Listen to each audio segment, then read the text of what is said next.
செவ்வாயுடைய செயல்பாடுகள் அப்படிங்கிறது வேற, செவ்வாயுடைய வீடுகளின் செயல்பாடுகள்ன்றது வேற. அப்போ அந்த செவ்வாயுடைய வீடுகளின் செயல்பாடுகள் செவ்வாயுடைய தசையில நடக்கும். ஆனால் செவ்வாயுடைய செயல்பாடுகள் அவருடைய லைஃப் ஃபுல்லாகவே இருக்கும். சரி, அண்ணன் தம்பி 2 பேரும் வெட்டிக்கிறாங்களா அருவாள் எடுத்து? கண்டிப்பாக பாருங்க, செவ்வாய் சனி ராகுவோட சேர்ந்துடும். அதில் மாற்றம் இருக்கலாம். ஒருவருக்கு செவ்வாய் சுபத்துவமாக இருக்கிறாரா? உதாரணமாக நம்ம நகரத்திலேயே சென்னையிலேயே பெரிய பில்டர் இருக்கிறான்னு வைங்க. நீங்கள் ஒன்றும் வேண்டாம், உங்களுக்கு ஜோதிடத்தின் மீது ஒரு ஆதார நம்பிக்கை வேணுமா? அந்த பில்டருடைய ஜாதகத்தை எடுத்து பாருங்க. அந்த பில்டருடைய ஜாதகத்தில் செவ்வாய், ஒரு ஜாதகர் பிறக்கும் போது செவ்வாய் எந்த நிலையில் பாவத்துவமாக இருக்கிறாரா சுபத்துவமாக இருக்கிறாரா அப்படிங்கிற நிலைமையில அவருக்கு செவ்வாய் அதை கொடுக்க அவருடைய தசையில இதா இருக்கிறார். குறைந்த அளவு செவ்வாய். அப்போ ஒரு செவ்வாய் வாழ்நாள் முழுக்க கட்டிடத்தில் லாபம் கொடுக்கக்கூடிய அந்த செவ்வாய் மிதுனம் கன்னியா லக்னக்காரர்களுக்கு அவர்களுக்கு கெடுபலன் செய்யக்கூடிய செவ்வாய் இதுபோல ஒரு கட்டுப்பாட்டுக்குள் வரும் பொழுது ஒரு நிலையில, அதாவது இன்னொரு கிரகத்துடைய அவருக்கு பிடிச்சவர் யாரு? சந்திரன் பிடிக்கும், குரு பிடிக்கும். குருவோ சந்திரனோ அந்த ஜாதகத்திற்கு கொஞ்சம் ஓரளவுக்கு நல்ல ஃபேவரான இடங்கள்ல இருந்து எப்பா அடிக்காதப்பா அப்படின்னு கட்டி பிடிச்சிக்கிறாங்க, கையை பிடிச்சிக்கிறாங்கன்னு வைங்க. அப்போ அந்த செவ்வாய் கெடுதல் பண்ண மாட்டார். எல்லா வசதியும் நல்ல படிப்பு எல்லாம் இருந்து இந்த ஒரு தோஷத்தை கை காட்டி, செவ்வாய் தோஷம் என்பது இல்லவே இல்லை. செவ்வாய் தசை 95 வயசுல 100 வயசுல வரும். 100 வயசுல யாரும் இருக்க போறதில்ல. தசாபக்தி அமைப்போல் 120 வருஷம். இது ராகு தசையில பிறந்திருக்கும். செவ்வாய் தசை 115 வயசுல வரும். அதுக்கு செவ்வாய் தசை நீங்க சொல்லலாமா?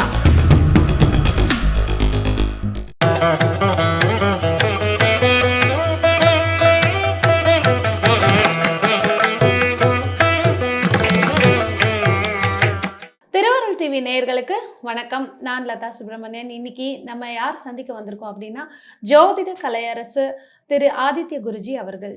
சார் வணக்கம். உலகம் முழுக்க பரவி இருக்கும் திருவருள் டிவி நேயர்கள் அனைவருக்கும் இனிய நல்வாழ்த்துக்கள். எல்லோரும் நன்றாக இருப்பீர்கள். குருஜி, இப்போ நம்ம சூரிய திசையை பற்றி உங்களோட பதிவுகள் பார்த்தோம். நல்ல ஒரு வரவேற்பு. அதே மாதிரி சந்திர திசையும் பார்த்தோம். ஒரு மனிதனுடைய வாழ்க்கையில் முதல்ல ஆரம்பித்து பண்ணக்கூடிய திசைகள் இது. அடுத்ததாக நம்ம செவ்வாய் திசை ஒரு மனிதனுடைய வாழ்க்கையில் என்ன மாதிரி ரோல் ப்ளே பண்ணுது, என்னெல்லாம் பண்ணலாம் பண்ணக்கூடாது, என்ன மாதிரி சம்பவங்கள் நடக்கும்? தசாபக்திகளின் அடிப்படையில் ஒரு நிலையில் பார்த்தீங்கன்னா, செவ்வாய் அப்படிங்கிறது ஒரு நிலையில் இன்ட்ரெஸ்டிங்கான பிளானட். அதை முக்கால் பாவர்னு சொல்லுவோம். முக்கால் பாவர் அப்படின்னு சொன்னால் அதில் கால் சுபர் அப்படிங்கிற ஒரு அமைப்பு அதில் மறைஞ்சிருக்கு. ஒரு கிரகம் முழுக்க முக்கால்வாசி கெட்டு போச்சு அப்படின்னு சொன்னால் அதில் கால்வாசி நல்லா இருக்குன்னு சொல்லப்படக்கூடிய ஒரு முக்கால் சுபரும் முக்கால் அசுபரும் கால்வாசி சுபருமான ஒரு பிளானட் அது. செவ்வாய் தசையில் தான் எதுவும் நடக்கும் அப்படின்னு இல்லை. செவ்வாய் உங்களுக்கு வலுத்திருந்தால் என்ன நடக்கும்?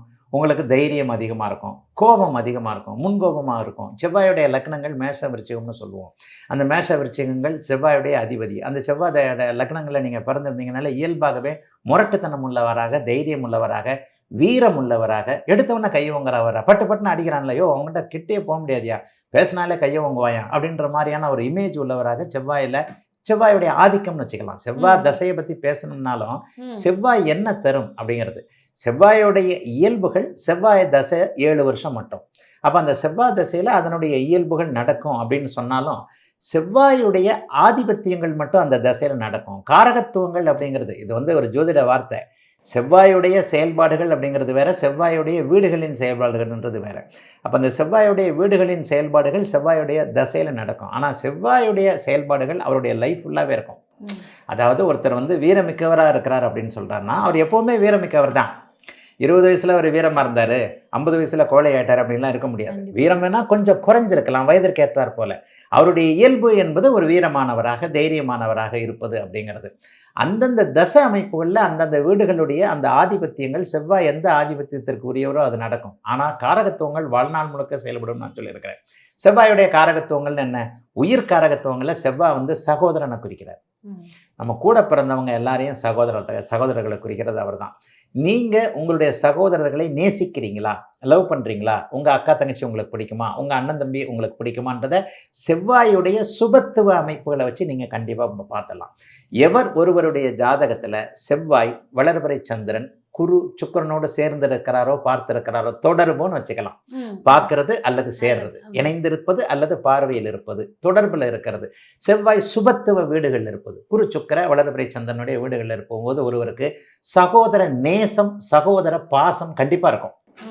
சரி, அண்ணன் தம்பி 2 பேரும் வெட்டிக்கிறாங்களா அருவாள் எடுத்து? ஆமா. கண்டிப்பா பாருங்க, செவ்வாய் சனி ராகுவோட சேர்ந்திருக்கும். அவங்க இதுல மாற்றம் வீட்லயும் இருக்கலாம், அவங்க கூட சேர்ந்து இருக்கலாம். தொடர்புன்றது தான் அப்படி சொல்றோம். ம். ஒருவேளை செவ்வாய் ராகுவோடு இணைந்திருக்கிறார், ஒருவேளை செவ்வாய் சனியோடு சேர்ந்திருக்கிறார், ஒருவேளை அமாவாசை சந்திரனோடு சேர்ந்திருந்தா கூட அங்கே சந்திரமங்கல யோகம் தான். காம்பினேஷன்ஸ் அப்படிங்கிறது தான் ஜோதிடத்தில் நிறைய சொல்கிறேன். நீங்கள் ஒரு விதியை சொன்னால் அதற்கு 1000 விதி விலக்குகள் இருக்கிற சாஸ்திரம் இது.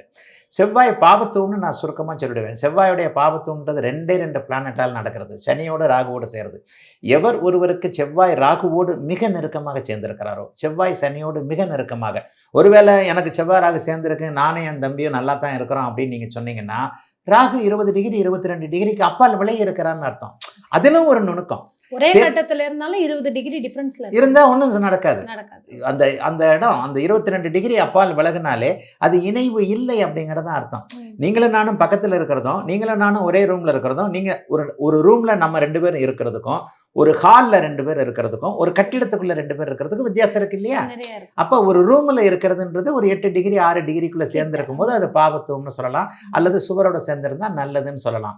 அதே கட்டிடத்துக்குள்ள தான் இருக்கிறாரு, ஆனால் அவரை இவரும் பார்த்துக்கல, இவர் வேற ரூமில் இருக்கிறார், அவர் வேற ரூமில் இருக்கிறாருன்றது வித்தியாசம் இருக்கு இல்லையா? அது மாதிரி தான் நீங்கள் மனித அமைப்புகள், அந்த உறவு அமைப்புகள், இந்த மாதிரியான நிலைகளை தான் எல்லா கிரகங்களையும் நீங்கள் பார்த்துக்கணும். செவ்வாயோட நெருக்கமாக சேர்ந்திருக்கிற ஒருவருக்கு சகோதர அமைப்புகளில் நல்லா இருக்காது. இதைத்தான் நான் சுபத்துவ பாபத்துவம்னு சொல்கிறேன். ஒருவர் கட்டிடத்தில் ஜெயிக்கிறாரா? செவ்வாயுடைய காரகத்துவங்கள் என்ன? மருத்துவம், விளையாட்டு, அதிகாரம், கட்டிடம், நெருப்பு, பூமி அப்படின்னு சொல்லப்படக்கூடிய ஒரு 6 முக்கியமானது. கிரகங்களுடைய காரகத்துவங்கள்னு எடுத்துக்கிட்டிங்கன்னா இதெல்லாம் செவ்வாய் திசையில் நடக்கும். இதெல்லாம் காரகத்துவங்கள். ஆதிபத்தியங்கள் என்பது அது வேற, காரகத்துவங்களோடு இணைந்து நடக்கக்கூடிய சில விஷயங்கள். அப்போ ஒருவருக்கு செவ்வாய் சுபத்துவமாக இருக்கிறாரா? உதாரணமாக நம்ம நகரத்திலேயே சென்னையிலேயே பெரிய பில்டர் இருக்கிறான்னு வைங்க. நீங்கள் ஒன்றும் வேண்டாம், உங்களுக்கு ஜோதிடத்தின் மீது ஒரு ஆதார நம்பிக்கை வேணுமா? அந்த பில்டருடைய ஜாதகத்தை எடுத்து பாருங்கள். அந்த பில்டருடைய ஜாதகத்தில் செவ்வாய் குருவோடோ சுக்கிரனோடோ வளர்வரை சந்திரனோடோ பௌர்ணமி சந்திரனோடோ இணைந்தோ பார்த்தோ சுபத்துவமாக இருப்பார். அப்போ தான் அவர் கட்டிடத்தில் ஜெயிக்க முடியும். ஒருவருக்கு 10 லட்ச ரூபா பில்டிங் வாடகை வருது, ஒரு பெரிய மால் கட்டி விட்டுருக்கிறார், அவருக்கு செவ்வாய் சுபத்துவமாக இருக்கிறார். ஒரு பெரிய டாக்டராக இருக்கிறார், மருத்துவமனை கட்டி இருக்கிறார், மருத்துவமனை நடத்துகிறார், அவருக்கு கீழே 10-20 டாக்டர் இருக்கிறாங்க, செவ்வாய் சுபத்துவமாக இருக்கிறார். அதே நேரத்தில் ஒரு அக்யூஸ்டாக இருக்கிறார், ஒரு ரவுடியாக இருக்கிறார், ஒரு வழிப்பறி கொள்ளைக்காரனாக இருக்கிறார், ஒரு ரோட்டில் நின்றுக்கிட்டு ராத்திரியில் இருட்டில் கத்தியை காட்டி வழிப்பறி வாங்குறார், செவ்வாய் பாபத்துவமாக இருக்கிறார். செவ்வாய் சனி அப்படி நெகட்டிவாக இருந்தால் இப்படி. அதாவது செவ்வாய் சுபத்துவமாக இருக்கிறவர் ஆப்ரேஷன் பண்ணும்போது வருகின்ற ரத்தத்தை பார்ப்பார். செவ்வாய் பாபத்துவமாக இருப்பவர் கூலிக்காக வெட்டுறோம் இல்லையா, கழுத்தில் வெட்டும் போது ஒரு கத்தி எடுத்து அப்படி ஒரு போடு போடுறாருல, அதில் அப்படி ரத்தம் குபுகுன்னு வருதுல, அதை பார்ப்பார். அவ்வளோதான் வித்தியாசம். ரத்தம் என்பது சிகப்பு நிறம் என்பது செவ்வாயின் குணம். அது எப்படி வருகிறது என்பதை சுபத்துவம் பாவத்தையும் தீர்மானிக்குது. நீங்கள் உயிர்காக்கும் சிகிச்சையில் டாக்டராக அந்த ரத்தத்தை பார்க்குறீங்களா? நீங்கள் ஒருத்தர் 10,000 ரூபா தராரு, 1 லட்ச ரூபா தராரு, அல்லது 2 பாட்டில் மது வாங்கி தராரு அப்படின்றதுக்காக குடிக்கிறதுக்காக ஒருத்தனை கூலிக்காக வெட்டுறீங்களா? அது அந்த விஷயங்கள். அதாவது சுபத்துவ பாபத்துவம்னு இதுக்கு தான் நான் பிரித்து சொல்கிறேன். செவ்வாய் சிகப்பு நிறத்திற்கு சொந்தமான ஒருவர். செவ்வாயுடைய உயிர்காரகத்துவம் மருத்துவம் உயிர்காரகத்துவம் சகோதர அமைப்புகளை சார்ந்தது. ஜட காரகத்துவம்னா மருத்துவத்துக்கு அவர் தான் அதிபதி. மருத்துவமனை நடத்துறதுக்கு, மருத்துவ டாக்டராக இருக்கிறதுக்கு. அதே மாதிரி விளையாட்டுன்னு சொல்கிற கிரிக்கெட் பிளேயர் இருக்கிறாங்களே, இப்போ டோனியோட ஜாதகம் கூட நம்ம சேனலில் போட்டுக்கிறோம் பாருங்கள். அவங்களுக்கு எல்லாத்துக்கும் எந்த ஒரு விளையாட்டு வீரராக இருந்தாலும் அந்த விளையாட்டு வீரரோட ஜாதகத்தில் செவ்வாய் சுபத்துவமாக இருப்பார். அந்த செவ்வாயுடைய சுபத்துவ அளவு படிநிலைகளுக்கு ஏற்ப தான் அந்த காரகத்துவங்களை நான் பிரித்து சொல்லியிருக்கிறேன். இப்போ குருஜி ஒரு நிமிஷம் இந்த இடத்துல, இப்போ ஸ்போர்ட்ஸ்மேன் ஆகணும்னு இந்த காலத்து குழந்தைங்களுக்கு நிறைய பேருக்கு இருக்கு, கிரிக்கெட்ல ஃபுட்பால்ல சாதிக்கணும். இந்தந்த இடங்கள்ல செவ்வாய் இருந்தா தைரியமா நீங்க ஸ்போர்ட்ஸ்ல அவங்கள விடலாம் அப்படின்னா ஜாதகத்துல எந்தெந்த இடத்துல செவ்வாய் வலுவா இருந்தா? ஆண்டாண்டு காலமா ஜோதிடத்தை தவறா புரிஞ்சுக்கிட்ட அதே கேள்வி தான் நீங்க கேட்குறீங்க. செவ்வாய் எந்த இடத்துல இருந்தாலும் இதைத்தான் நான் சொல்றேன். செவ்வாய் யாரோட எந்த இடத்துல வேணாலும் இருக்கட்டும், அவர் 6-8-12 எங்க வேணாலும் மறைஞ்சிருக்கட்டும், அவர் சுபத்துவமாக இருக்கிறாரா? செவ்வாய் சுக்கிரனுடைய பார்வையில இணைவுல பிருகமங்கல யோகத்தில் இருக்கிறாரா? சந்திரமங்கல யோகத்தில் வளர்பிறை சந்திரமங்கல யோகத்தில் இருக்கிறாரா? குருமங்கல யோகத்தில் இருக்கிறாரா? மங்கள யோகத்தில் இருக்கக்கூடியவர் மருத்துவம், விளையாட்டு, அதிகாரம், கட்டிடம், நெருப்பு, பூமி என்கின்ற துறைகளில் ஒருவனை ஷைன் பண்ண வைப்பாரு. நீங்க எந்த இடத்துல இருக்கிறாரு அப்படின்றது இங்க இதே கிடையாது. காலமாக ஜோதிடம் தவறா புரிஞ்சிக்கப்பட்டு வருது. அதைத்தானே அடிக்கடி சொல்றேன். 10ஆம் இடத்துல இருந்தா தான் அப்படிலாம் கிடையாது. 12ஆம் இடத்துல உச்ச குருவோடு, ஒரு வேளை சிம்ம லக்னம், செவ்வாய் நீச்சம், 12ஆம் இடத்துல உச்ச குருவோடு இருக்கிறார். அவர் பெரிய டாப் பிளேயரா இருப்பார், டாப் மருத்துவராக இருப்பார். செவ்வாயின் சுபத்துவ பாபத்துவம் தான் இங்கே அமைப்பு. நீங்க இந்த இடத்துல இருந்தா ஆவாரு, அந்த இடத்துல இருந்தா ஆக மாட்டார் அப்படின்றதெல்லாம் கிடையாது. தேய்பிரை சந்திரனா வளர்பிறை சந்திரனா, பௌர்ணமியை நோக்கி போய்கொண்டிருக்கின்ற சந்திரனுக்கு ஒரு ஒளி இருக்கு, பௌர்ணமி சந்திரனுக்கு ஒரு ஒளி இருக்கு. அமாவாசையிலிருந்து 4வது நாள் சதுர்த்தி திதின்னு சொல்லுவோம், அட பஞ்சமியே வச்சுக்கோங்க. அமாவாசையிலிருந்து 5வது நாள் வர சந்திரன் எவ்வளோ பெருசாக இருப்பார், வானத்தில் பார்க்குறீங்களா எவ்வளோ பெருசாக இருப்பார், ரொம்ப சின்னதா தான் குட்டியோண்டு இருப்பார். அப்படியே போக போக போக போக விரிஞ்சு விரிஞ்சு முழு நிலவாக வருவார். அப்போ அதுக்கு ஒளி வித்தியாசம் இருக்குல்ல. நிறைய இருக்கு. அப்போ பஞ்சமி திதியோடு சதுர்த்தி திதியோடு சேரக்கூடிய செவ்வாய் கல்யாண சமயக்காரனை உருவாக்குவார். ஓ, அவருடைய கல்யாண வீட்ல கடைநிலை சாப்பாடு. கடைநிலை அவருக்கு எவ்வளோ சம்பளம் கிடைக்கும் ஹோட்டலில் சமையலுக்கால. அதுக்காக நான் 5 ஸ்டார் ஹோட்டலில் செஃப்புங்களை சொல்லலை. ஹோட்டலில் ஒருத்தர் பரோட்டா போட்டுக்கிட்டு இருக்கிறார், அவருக்கு டெய்லி 1000 ரூபாய் சம்பளம். அவர் தேய்பிரை ஒளி குறைந்த சந்திரனோடு இருப்பார், பங்கப்பட்ட குருவோடு இருப்பார், பங்கப்பட்ட சுக்கரனோடு இருப்பார். அதே 5 ஸ்டார் ஹோட்டல் செஃப்புக்கு 10 லட்ச ரூபா சம்பளம், அவர் ஒளி நிறைந்த பௌர்ணமி சந்திரனோடு இருப்பார். இதைத்தான் நான் அந்த சுபத்துவ பாவத்துவ அடுக்குகள் அப்படி இப்படின்னு சொல்கிறேன். அது ஜோதிடம் புரிந்தவர்களுக்கும் கொஞ்சம் ஒரு டஃப்பான சமாச்சாரம் அது. ஆக செவ்வாய் வலுத்தால்னா இப்போ சுபத்துவமாகி, வலுத்தால்னா உடனே ஆட்சி உச்சம்னு மட்டும் நீங்கள் எடுத்துக்க வேண்டாம். சுப வலிமை பெற்றிருந்தால், சுபத்துவம் அடைந்திருந்தால் முதல் நிலை காரகத்துவமாக மருத்துவம் சார்ந்த விஷயங்களை வைப்பார். மெடிக்கல் ஷாப் வச்சு கூட பிழைக்க வைப்பார், மருத்துவமனை நடத்தி பிழைக்க வைப்பார், டாக்டர் ஆக்குவார். 2வது நிலைன்னு சொல்ல போனால் அதிகாரம்னு சொல்லப்படக்கூடிய யூனிஃபார்ம் சர்வீசஸ். ஒரு இன்ஸ்பெக்டராக இருக்கிறார், ஒரு டிஜிபியாக இருக்கிறார். இன்ஸ்பெக்டருக்கும் டிஜிபிக்கும் படிநிலை வித்தியாசங்களை நிறைய சொல்லியிருக்கிறேன். ஒளி அமைப்புகளில் தான் இங்கே உள்ளேயே இருக்குது. அப்போ ஒருத்தர் காவல்துறையில் இன்ஸ்பெக்டராக இருக்கிறாரு, பிசியாக இருக்கிறாரு, டிஜிபியாக இருக்கிறாரு, டிஎஸ்பியாக இருக்கிறாரு, ஏசியாக இருக்கிறாரு. அவங்களுடைய படிநிலை அமைப்புகளுக்கு ஏற்ப அவங்களுடைய ஜாதகத்தில் செவ்வாய் வலுத்திருப்பார். ஆனால் சுபத்துவ அமைப்புகளில் வலிமை குறைந்திருக்கும். ஒருத்தர் கான்ஸ்டபிளாகவே இருக்கிறார், ஒருத்தர் டிஜிபியாகவே இருக்கிறார். அது ரெண்டு பேரும் போலீஸ் டிபார்ட்மெண்ட் தான், 2 பேரும் யூனிஃபார்ம் தான் போடுறாங்க, ஸ்டார்ஸ் தான் வித்தியாசம். அவரும் போலீஸ் தான், இவரும் போலீஸ் தான். அவர் டிஜிபியாக இருந்தாலும் அவர் பேசிக் அவர் போலீஸ் தான், இவர் கான்ஸ்டபிளாக இருந்தாலும் அவர் பேசிக் போலீஸ் தான். இது செவ்வாயுடைய சுப அமைப்பு. அதாவது யூனிஃபார்ம் சர்வீசஸ் எல்லாம் செவ்வாயோட அவங்க. இப்போ நீங்கள் கேட்ட விளையாட்டு வீரர்கள் எந்த விளையாட்டு இருக்கு, அதுக்காக இண்டோர் விளையாட்டுகள் செவ்வாயோடது இல்லை. செஸ் எடுத்துக்கிட்டிங்கன்னா புதனோடது. ஓடி விளையாடக்கூடியது. செவ்வாய் ஒரு 30 வயதிற்குள்ள 35 வயசுக்குள்ள இருக்கக்கூடிய ஒரு உறுதியான வாலிபன யுவதியை குறிப்பார். ஓடுற வயசு அது 35 வயசு தான். டெண்டுல்கரே 39 வயசுல ரிட்டையர்ட் ஆயிடுறார். ஓட முடியாத வயசு கிழவன் அமைப்புகளை சனி குறிக்கும். வாலிப துடிப்புல இருக்கக்கூடிய ஒரு இளமை அமைப்புகளில் இருக்கக்கூடிய எதிரியும் செய்யக்கூடிய இளங்கன்று பயமறியாதுன்னு சொல்றாங்க இல்லையா, அந்த மாதிரியான துடிப்புள்ள அமைப்புகளில் விளையாடக்கூடிய ஃபுட்பால், கிரிக்கெட், ஓடி விளையாடக்கூடிய உடலால் செய்யக்கூடிய அத்தனை விஷயங்களையும் செவ்வாய் குறிக்கும். அப்போ மருத்துவம், விளையாட்டு, அதிகாரம்னு சொல்லப்படக்கூடிய மிலிட்ரி, இராணுவ மேஜர்ஸு, மிலிட்ரி. ஒரு கட்டுரையில் நான் எழுதியிருந்தேன், என்கவுண்டர் பண்ணப்படுகின்ற ரவுடியை உருவாக்குறவரும் செவ்வாய் தான். அவனை சுட்டு கொல்ற துப்பாக்கியை, ஒரு கள்ள துப்பாக்கி வச்சிருக்கிற ரவுடியும் செவ்வாய் தான், நல்ல துப்பாக்கி வச்சிருக்கிற போலீஸ்காரரும் செவ்வாய் தான். ஏன்னா துப்பாக்கி அவரோடது. அதில் செவ்வாய் சனியோடு சேர்ந்திருந்தா நீங்கள் ரவுடியாகி ரவுடி துப்பாக்கி வச்சுருப்பீங்க.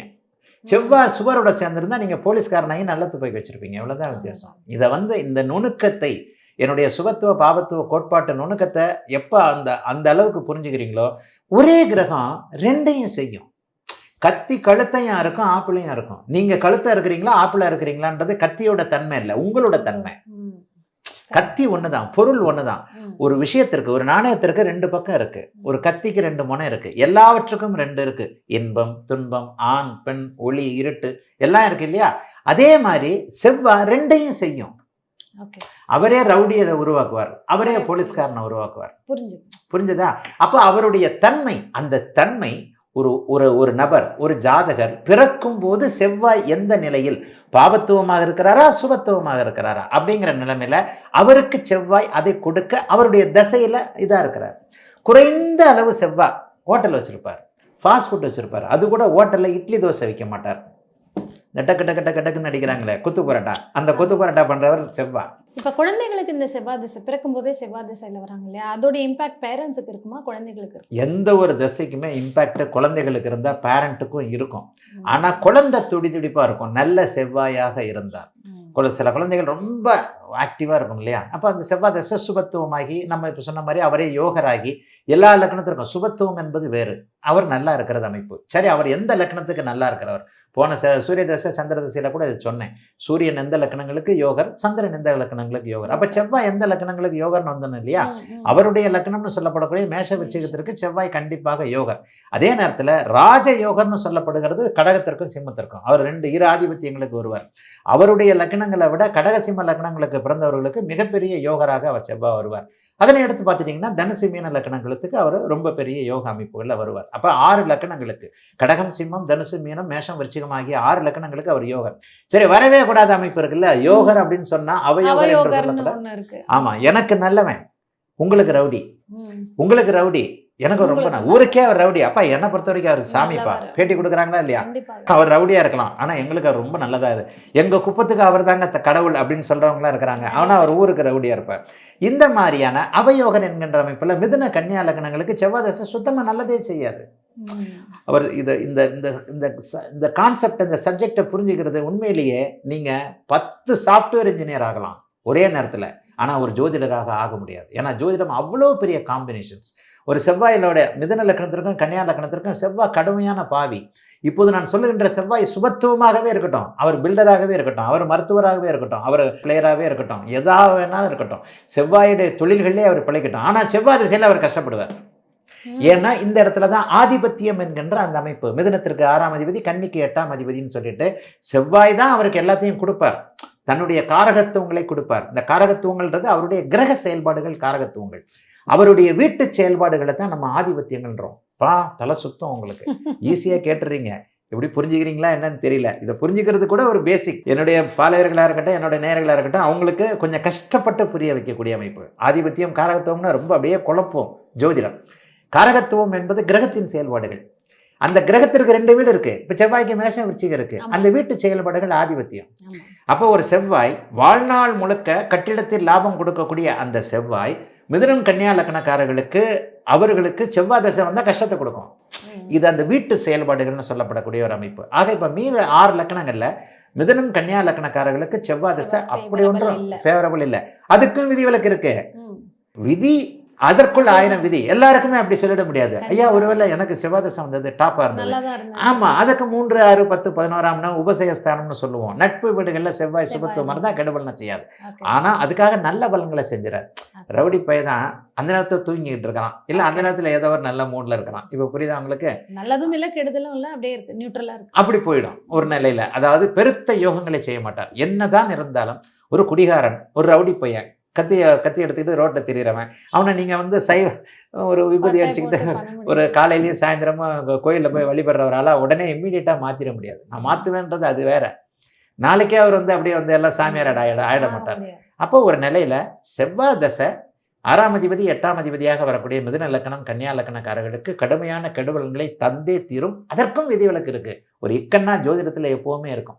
Compromise compromise compromise, combination combination combination, இந்த மாதிரியான அமைப்புகளில் போகும். அப்போ இதனை எடுத்து 4 லக்னம் மகர கும்ப லக்னம். இந்த மகர கும்ப லக்னம், ரிஷப துலா லக்னம், இந்த 4 லக்னங்களுக்கு அவர் அவயோகம்னு சொல்லப்படக்கூடிய சாதகமற்ற தன்மைகளை தான் தருவார். இக்கட்டான அந்த பாருங்க, உங்களை எனக்கு பிடிக்கவே பிடிக்காது. அப்போ நீங்கள் எனக்கு நல்லதையே பண்ண மாட்டீங்க. நீங்கள் என்னை அடிக்க வரீங்க. நீங்கள் அடிக்க வரும்போது உங்களுக்கு ஒரு டியர் ஃப்ரெண்டு பக்கத்தில் நின்றுட்டு கையை பிடிச்சிக்கிட்டாரு. அப்போ உங்களால் ஒரு கட்டுப்பாட்டுக்குள்ளே போயிடும்போது எனக்கு தீமை செய்ய முடியாது. இந்த மாதிரி அவயோக கிரகங்கள் கட்டுப்பாட்டுக்குள்ளே போயிட்டா தீமை செய்யாது. அதாவது அவர்களுக்கு பிடித்த நபர், அல்லது நீங்கள் என்னை சுடவே வர்றீங்க, பின்னாடியே ஒரு போலீஸ் இன்ஸ்பெக்டர் வந்துட்டார், முடியுமா உங்களால்? முடியாது. ஒரு காவலர் இங்கே வந்துடுறாரு, உண்மையிலே உங்களுக்கு ஒரு பயம் வந்துடும். அல்லது அவர் உங்கள் துப்பாக்கியை பிடிச்சிக்கிறாரு, ஏதோ ஒன்று பண்ணுறாரு, என்ன சேவ் பண்ணுறார். அப்போ ஜாதகத்திலையும் கூட கெடுபலன் செய்யக்கூடிய செவ்வாய் இதுபோல ஒரு கட்டுப்பாட்டுக்குள் வரும் பொழுது ஒரு நிலையில, அதாவது இன்னொரு கிரகத்துடைய அவருக்கு பிடிச்சவர் யாரு? சந்திரன் பிடிக்கும், குரு பிடிக்கும். குருவோ சந்திரனோ அந்த ஜாதகத்திற்கு கொஞ்சம் ஓரளவுக்கு நல்ல ஃபேவரான இடங்கள்ல இருந்து எப்பா அடிக்காதப்பா அப்படின்னு கட்டி பிடிச்சிக்கிறாங்க, கையை பிடிச்சிக்கிறாங்கன்னு வைங்க. அப்போ அந்த செவ்வாய் கெடுதல் பண்ண மாட்டார்.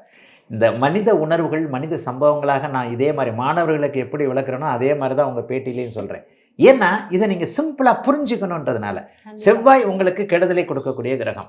அப்போது செவ்வாய்க்கு ஒரு நண்பரான அல்லது உங்களுக்கு நியூட்ரலான யாராவது ஒருத்தர் அவர் கையை பிடிச்சிக்கிட்டா கெடுதல் செய்ய மாட்டார். அப்போ அந்த கையை பிடிச்சிக்கிட்டான்னு நீங்கள் சொல்கிறத அந்த இடத்துல செவ்வாய் அந்த மாதிரியான கிரகங்களோடு இணைந்திருக்கும் பொழுது அந்த திசையில் கெடுதல்கள் வராதுன்றதை இந்த 6 லக்னக்காரர்களுக்கு இப்பொழுது நான் சொன்ன கன்னி, மிதுனம், ரிஷபம், துலாம், மகரம், கும்பம் ஆகிய 6 லக்னக்காரர்களுக்கு செவ்வாய் தசை இந்த மாதிரி பண்ணாது அப்படிங்கிறத நீங்கள் புரிஞ்சுக்கணும். அருமை.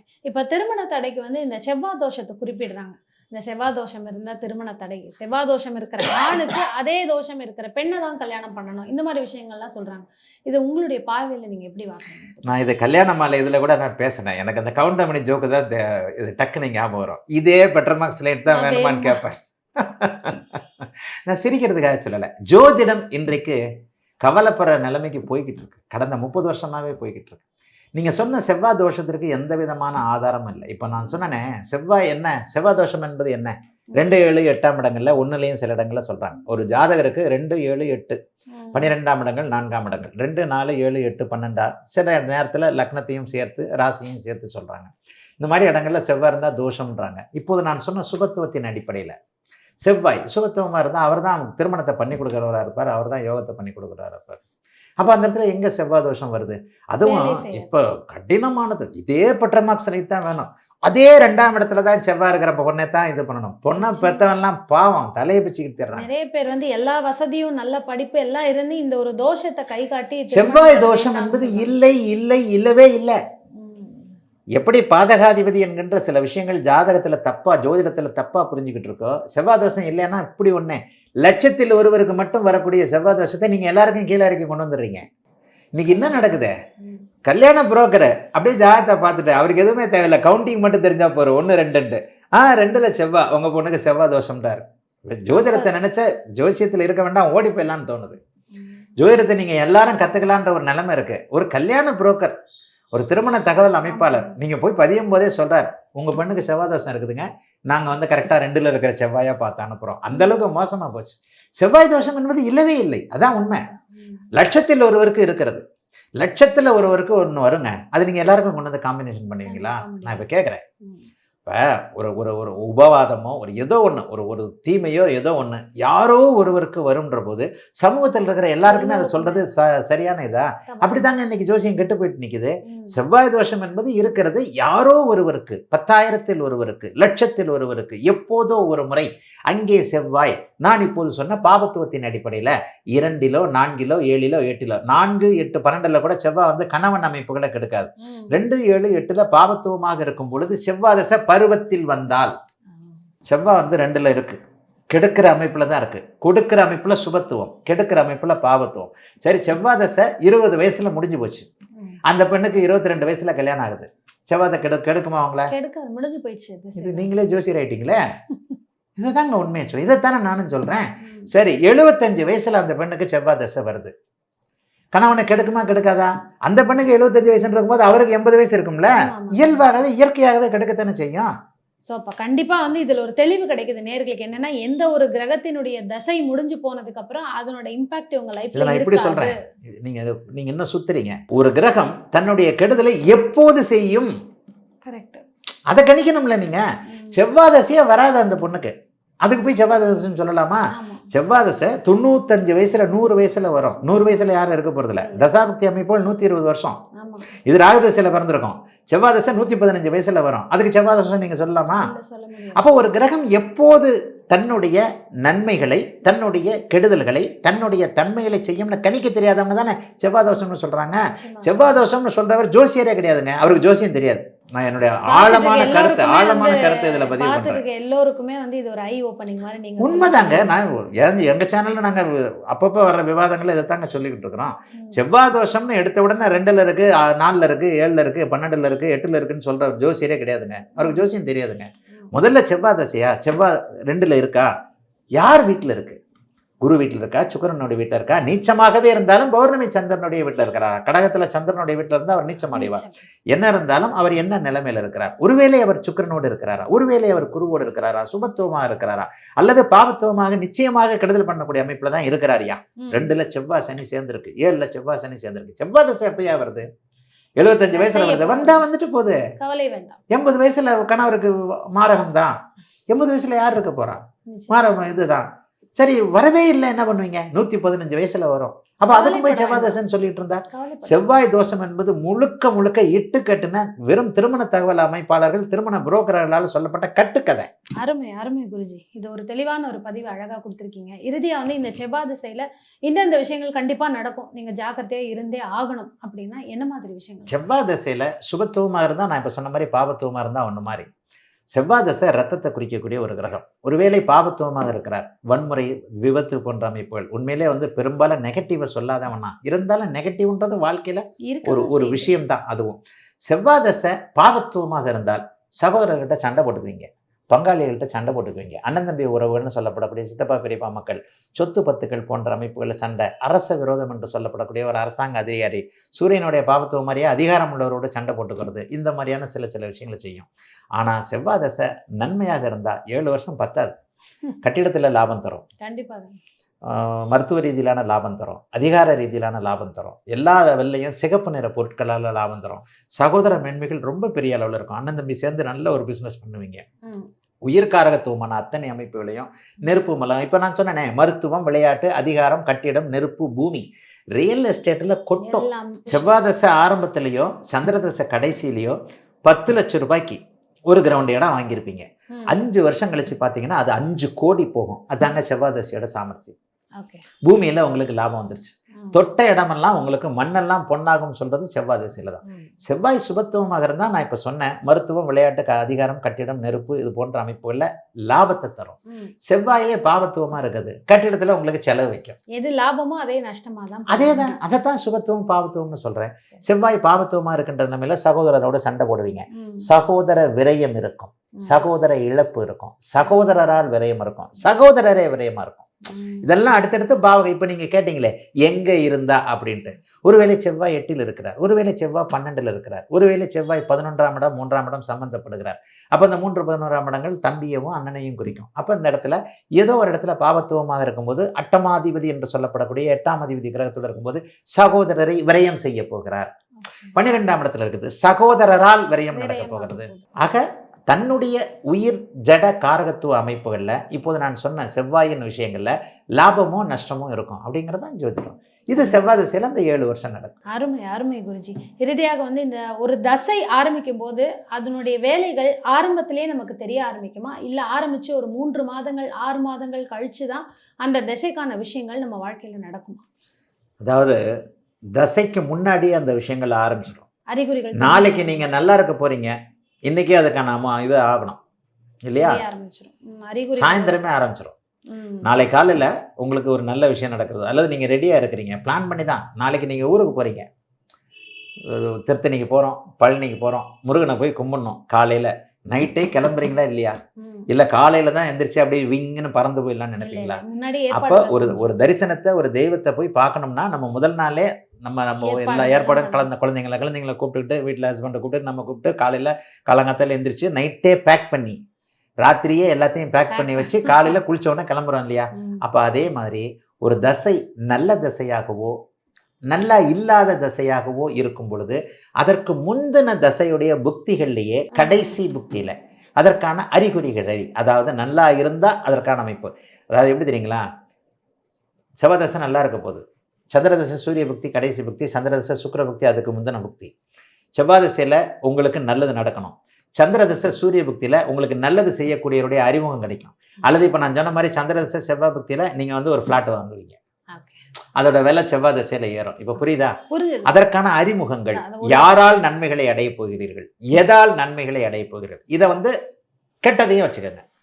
யாரால செவ்வாய் திசையில கெட போறீங்க, அப்பதான் தம்பியோட சேர்ந்து, அண்ணன் கூட சேர்ந்து, சித்தப்பா பெரியப்பா மக்கள் கூட சேர்ந்து ஒரு வியாபாரத்தை ஆரம்பிப்பீங்க. செவ்வாய் திசையில நஷ்டம் ஆகும். எதால், யாரால், எப்படி நீங்கள் நல்ல கெட்ட தன்மைகளை அடைய போகிறீர்களோ அதற்கு முந்தின புக்திகள்லேயே அதற்கான ஃபவுண்டேஷன் என்று சொல்லப்படக்கூடிய அஸ்திவார அமைப்புகளை செய்யும். அருமை அருமை குருஜி. செவ்வாய் தசை அப்படிங்கிறது ஒரு மனுஷனுடைய வாழ்க்கையில எந்த மாதிரி விஷயங்களை கொண்டு போகும், அந்த 7 வருஷ காலங்கள் அவங்களுக்கு அது சுபரா இருந்தா பாபரா இருந்தா, இப்படி நிறைய விஷயங்கள் ஜோதிடம் தெரியாதவங்க கூட உங்களுடைய பதிவுகளை பார்க்கும்போது நிச்சயமா அவங்களுக்கு அதுக்கான ஞானம் கிடைக்கும். அருமையான பதிவிற்கு நன்றி குருஜி. அடுத்த ஒரு பதிவில் சந்திக்கலாம். நன்றி, வாழ்த்துக்கள். எல்லோரும் நன்றாக இருப்பீர்கள்.